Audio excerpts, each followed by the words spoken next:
ഇത് ഋഷി രാജലക്ഷ്മി.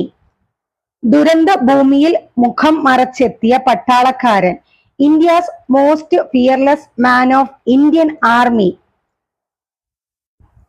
ഇദ്ദേഹത്തെ ഇങ്ങനെ വിശേഷിപ്പിച്ചു ഇന്ത്യയുടെ മുൻ സൈനിക മേധാവി ജനറൽ ബിപിൻ റാവത്താണ് ദി മോസ്റ്റ് ഫിയർലെസ് മാൻ എന്ന് ഋഷി രാജലക്ഷ്മിയെ വിശേഷിപ്പിച്ചത്. രാജ്യത്തിന്റെ മുഖം സംരക്ഷിക്കാനായി സ്വന്തം മുഖം ബലികൊടുത്ത പോരാളിയാണ് ലഫ്റ്റനന്റ് കേണൽ ഋഷി രാജലക്ഷ്മി. തീവ്രവാദികളുടെ വെടിയുണ്ടകൾക്ക് മുന്നിലും തളരാതിരുന്ന പോരാളി. ഉരുൾപൊട്ടൽ മുറിപ്പെടുത്തിയ വയനാട്ടിലെ മുണ്ടകയിലും ചൂരൽമലയിലും രക്ഷാപ്രവർത്തനങ്ങൾക്കൊപ്പം ഉണ്ടായിരുന്നു.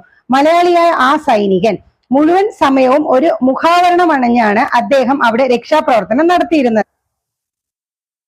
പുൽവാമ ജില്ലയിൽ നടന്ന ഓപ്പറേഷൻ ത്രാൽ സൈനിക നീക്കത്തിന് നേതൃത്വം നൽകിയ വ്യക്തി